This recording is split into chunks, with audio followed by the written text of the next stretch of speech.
reciprocity of love. Ito yung pag-usapan natin sa araw na ito. In love, God provides unconditional redemption through the sacrifice of the Lord Jesus Christ. In love, God gives the grace of salvation by Christ's redemption through faith in Jesus Christ. Redemption is unconditional, but salvation is conditional on faith. Having been saved by grace through faith, believers are being enjoined by God to reciprocate His love, which is the foundation of His redemption and salvation. By loving God most with whole heart, whole soul, whole mind, and whole might, through the abundance of the love of God poured into our hearts through the Holy Spirit. Romans chapter 5, verse 5. Hindi natin kayang mapantayan ang pagmamahal ng Diyos sa atin sa pamamagitan ng ating pagmamahal na nagmumula lamang sa atin. Pero magagawa natin siyang mahalin ng buong puso, kaluluwa, isip at lakas sa pamamagitan ng pag-ibig na ibinibigay niya sa atin, na ito'y bigay sa atin ng banal na Espiritu. At sa ganitong paraan ng pagmamahal sa Diyos, ito ay nagiging kagalakan sa puso ng Diyos. Sa kaluguran ng Diyos, nagbibigay siya ng mga natatanging pagpapala sa atin. Ano-ano ang mga ito? Nais kong magbigay ng 3 kasagutan. Una, stealing the heart of God. Ikalawa, dwelling in the secret place of God. At ikatlo, becoming one with God. Pag-usapan natin ngayon yung una sa mga pinaka-maiinam na pagpapala ng Diyos. Yung manakaw mo ang puso ng Diyos. Sa awit ni Solomon, chapter 4 and verse 9, ay nakasulat ng ganito: You have stolen my heart, my sister, my bride. You have stolen my heart. Yung katagang nanakaw sa wikang Hebreyo ay nangangahulugan ng nakuha mo sa pamamagitan ng pwersa. Taking by force. Kung ano yung pwersa na hindi makayanan o makontra ng lalaki at naibigay yung kanyang puso na nakaw sa kanya, ito yung pwersa ng pag-ibig. Ang puso ng lalaki ay nakukuha ng babae sa pamamagitan ng pag-ibig, at ang puso ng babae ay nakukuha ng lalaki sa pamamagitan ng pag-ibig. Bilang tugon sa sinabi ng lalaki, ay sinabi ng babae ang ganito: My lover is mine and I am his. Chapter 2, verse 16. At inulat niya ito ng ganito: I am my lover's and my lover is mine. Chapter 6, verse 3. Itong literaturang ito, Song of Solomon, ay isang musical song play na ginagamit ng mga Hudyo sa panahon ng kanilang mga pagdiriwang sa panahon ng kasalan at sa panahon ng anibersaryo ng kasalan. At ang ipinakikita rito ay ang pagmamahalan sa pagitan ng babae at ng lalaki. Yung sinabi ko kanina na reciprocal love. Hindi pwedeng magkaroon ng pagmamahalan na isa lamang ang nagmamahal. Kinakailangang nagmamahalan ang isa't isa. At sa mata ng Diyos, ganon din ang relasyon na ipinapaunawa sa atin. Sa aklat ng Efeso, chapter 5, simula sa verse 22 hanggang sa huling verse ng chapter na yan, ay ipinakita ang relasyon ng Panginoong Hesus sa kanyang iglesia at ng iglesia sa Panginoong Hesus. At sinasabi diyan na ang Panginoong Hesus ang groom, ang lalaki, at ang iglesia, ang bride, ang babae. At ang relasyong namamagitan sa dalawang ito ay relasyon ng pag-ibig. Reciprocal love pa rin. Kung bakit inilagay ng Diyos iyang Song of Solomon sa kasulatan ay upang bigyang diin ng Diyos sa ating mga mananampalataya ng Panginoong Hesus na yung ating relasyon sa Diyos at niya sa atin ay relasyon ng pag-ibig. Pero hindi pag-ibig lang ng Panginoon sa atin. Merong tugon na pag-ibig din natin sa Diyos. At kung ang ating pagmamahal sa Diyos ay sasagad, maiintindihan natin yung salita na nakuha mo ang puso ko. Alam nyo naintindihan ko lang itong Song of Solomon nung ako'y kausapin ng Diyos, isang hapon na ako'y nagninilay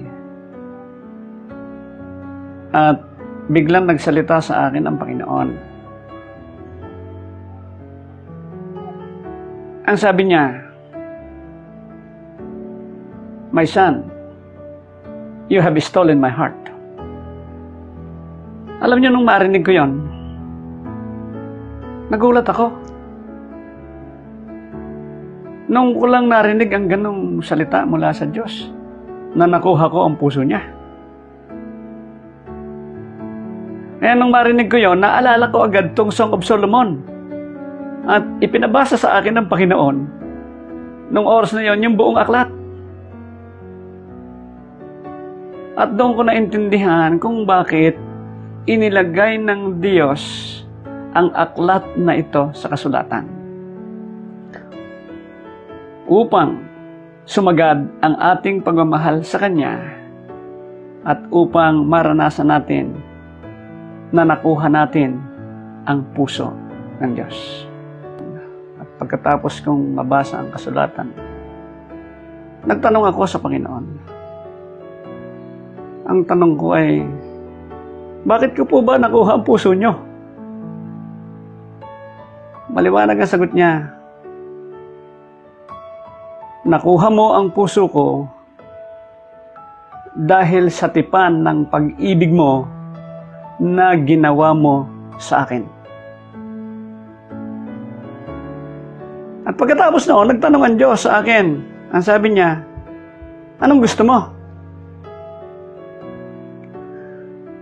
Agad pumasok sa isip ko na humingi ng malaking kayamanan upang makatulong sa maraming mahihirap at sa maraming simbahan.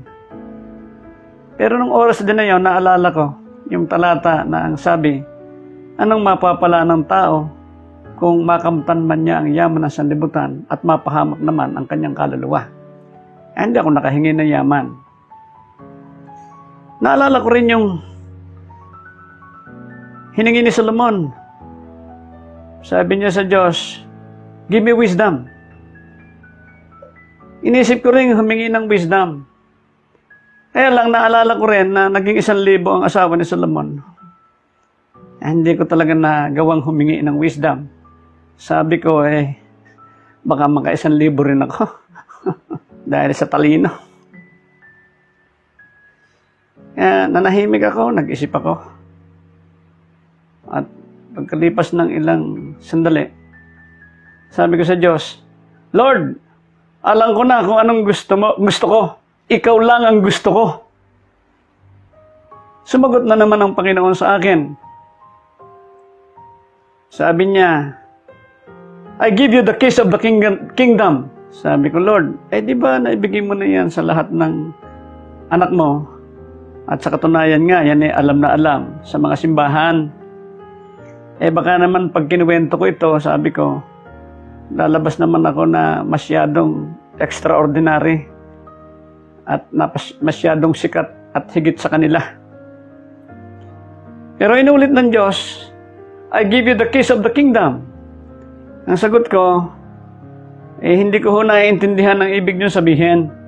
But anyway, thank you Lord. I accept. Nagtanong ako. Sabi ko, Lord, pwede bang malaman kung alin ang master key? Dahil ho yung master key, kahit aling pintuan na bubuksan. Ang sagot ng Panginoon ay ito. Your heart is the master key. Anak, sabi niya, ang kaharian ng Diyos ay hindi mo sa langit bubuksan. Dito mo ito bubuksan sa lupa. At puso mo ang pambukas niyan. Simula nung maranasan ko ang mga kapahayagang ito ng Diyos sa buhay ko, nakita ko ang mas malalim na pagpapahayag ng Diyos ng kanyang nasa puso, ng kanyang kalooban at ng kanyang katotohanan sa buhay ko.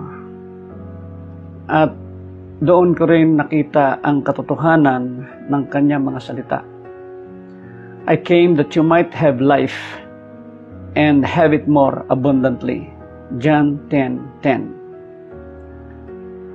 When you take the heart of God, God gives you the abundance of His life.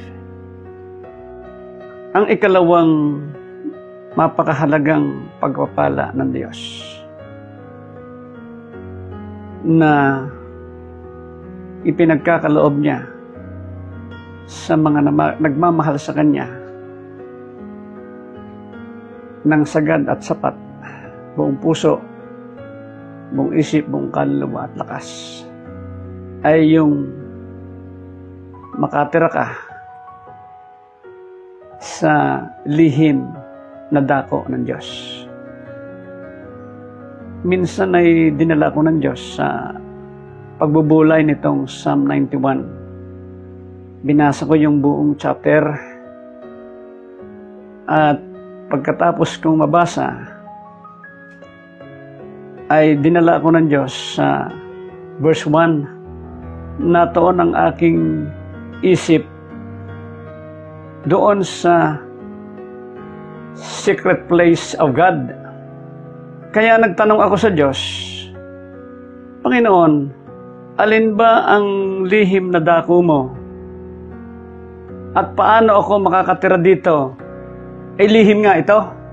Yung salitang Hebreo na ginamit dito sa katagang secret place ay beseter, na ang ibig sabihin ay hiding place at saka secret place. Pero ang ibang salin ay sinasabing shelter, tirahan ng Diyos. Ang sabi nung ibang mga ngaral, ang tirahan ng Diyos ay ang langit. Ay tama naman. At doon sa kalangitan ay meron siyang special na lugar, yung tinatawag na the throne room of God.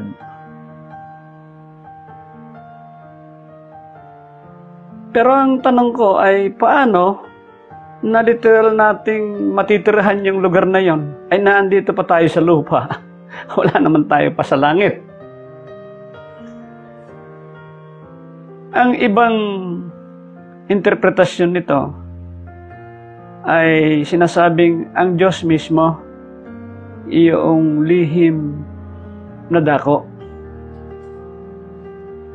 Wala akong question sa interpretasyon yan. Pero nagtanong pa rin ako sa Diyos, Panginoon, alin po ba ang iyong lihim na dako? Sumagot ang Panginoon. Ang sabi niya, anak, ano ba ang lihim na dako mo? Ang sabi ko, puso ko. Ang sagot ng Diyos, ganun din ako. Kaya yung sinasabing lihim na dako ng Diyos ay yung puso mismo ng Diyos.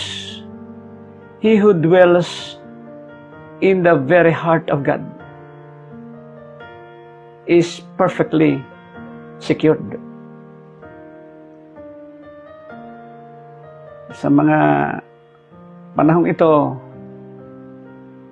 iyang Psalm 91 ay karaniwan ng ipinangangaral. Pero hindi ko pa narinig sa kanila yung sinabi ng Diyos na ang pinaka-lihim na dako ng Diyos at pinaka-secured na dako ng Diyos ay ang puso niya. Pagkabasa mo ng verse 1 ng Psalm 91, makikita mo yung lahat ng pangakong protection ng Diyos. Di ba? At maraming pangangaral na binibigyang diin yung mga pangakong iyan ng Diyos ng protection. Ay, wala namang masama. Kaya lamang sa tingin ko, ay merong kulang. Nung masabi ng Diyos sa akin na ang kanyang lihim na dako ay ang kanyang puso, tinanong ko siya, paano ho ako makakatira sa puso mo? Dinala niya ako sa verse 14. Pag tinignan niyo yung Psalm 91, simula verse 1 hanggang 13, ikinukwento dyan nung sumulat ng awit na iyan, yung ginagawang proteksyon ng Diyos sa tumitira sa kanyang lihim na dako. Pagdating sa verse 14, itinuro niya kung paano makakatira. Ang nagsalita dyan ay ang Diyos. Ang sabi dyan, because He loves me, says the Lord, I will rescue him. I will protect him. At sunod-sunod, iyang mga pagpapalang iyan ng protection ng Diyos, ang tawag ko dyan ay the eightfold blessings of God. Tingnan natin mabuti na hindi nabibigyang pansin ang verse 14 na upang ikaw ay talagang maging secured sa Panginoon. At yung pinaka-secured na lugar ay ang puso niya, kinakailangang pumasok ka ron sa pamamagitan din ng pag-ibig. Because He loves me. Ano pa rin ang sinasabi dyan reciprocity of love. Mahal ka ng Diyos, kaya kanya pinoprotektahan. Pero mahalin mo siya para maranasan mo ang kanyang protection. Ang ikatlong pinakamahalaga o natatanging pagpapala na bigay ng Diyos ay ang pagiging kaisa ng Diyos. Sa aklat ng Juan, chapter 14 verses 17 to 23 ay sinasabi doon ng Panginoong Hesus na ang banal na Espiritu ay ibinibigay sa atin at siya ay isa sa atin, ang Panginoong Hesus. Ang Ama ay nasa Panginoong Hesus din o sumasa Panginoong Hesus. Ang Anak ay sumasa atin at ang Ama ay sumasa atin din. Yung banal na Trinidad ay sumasa anak niya. At tayo rin naman na kanyang mga anak ay gusto niya na maging kaisa niya. Yung Trinidad, the Trinity, the Father, the Son, and the Holy Spirit, sila ay sumasa isa't isa. At ito yung pundasyon ng pagiging isa ng Diyos. At ito rin yung pundasyon ng pagiging kaisa natin ang Diyos. O ang Diyos ay kaisa natin. Ang tawag dito ng iba ay divine union with God at sa iba naman ay intimacy with God. Ito yung kalalagayan ng buhay na ikaw ay ganap nakaayon o nakaayon sa Diyos. Ikaw ay ganap na kaisa niya. Ang lahat sa iyo ay naging ganap sa Kanya. At siya naman ay ibinibigay niya ng buo rin sa iyo. Ito yung ultimate purpose sa mundong ito ng pagsasama ng lalaki at babae bilang mag-asawa, intimacy. Ito rin yung ultimate purpose ng Diyos sa atin dito sa lupa, that we may live intimately with God. At sa kabilang buhay, yun din ang kanyang intensyon o purpose, that we may eternally be intimate with God. Naalala ko yung nando sa aklat ng Matthew, nung sabihin ng Panginoong Hesus na I never knew you. Kung natatandaan niyo yung talatang yon, ay sinabi ng mga tao na sila ay nagpalayas ng mga demonyo sa pangalan ng Panginoong Hesus. Nagpagaling ng mga may sakit sa pangalan ng Panginoong Hesus. Gumawa ng iba't ibang himala sa pangalan ng Panginoong Hesus. At nagpala sa mga tao sa pangalan ng Panginoong Hesus. Sa tingin ko, ito yung mga mananampalataya. Pero ang sabi ng Panginoon sa kanila, I never knew you. Depart from me, you workers of iniquities. Nais kong pansinin niyo yung katagang no. Yan din ang ginamit sa lumang tipan nung sinabi sa Genesis, Adam knew his wife. At ang tinutukoy dyan ay intimacy through sexual union. At yun ang intention ng Diyos sa sex relationship ng mag-asawa. That is the highest expression of intimacy of the man and the woman as couple. Pero may panahon siyempre na mawawala na ang sexual na bahagi sa buhay mag-asawa pag matanda na.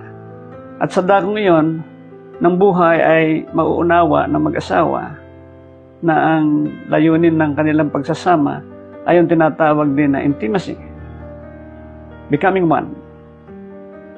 At yung becoming one na yan, na tinatawag nating intimacy, ang tawag na iba ay divine union. Yan nga ang pagpapala na ibinibigay ng Diyos.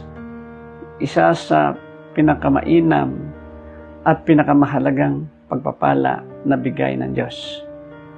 Pero makukuha mo rin iyan sa pamamagitan ng pagmamahal mo sa Diyos na sa pamamaraan din ng kanyang pagmamahal. Ang pag-ibig sa pagitan ng dalawang tao, ang dulot niyan ay intimacy. In the reciprocity of love between God and man and vice versa, there is the realization of intimacy. At yung intimacy na yan, ulitin ko, yan ang sinasabi ng Panginoon sa Matthew 7, I never knew you. So kung dyan natin ibabase ang pagiging intimate natin sa Diyos, ay merong napakahalagang sangkap sa araw ng ating pagharap sa Panginoon. This intimacy is one of the best blessings of God. And you can have this through reciprocating the love of God. By our reciprocating God's love through His love, He gives us the best blessings of getting the heart of God, dwelling in the heart of God, and becoming intimate with the heart of God. But the best blessing of all is God Himself. God bless you.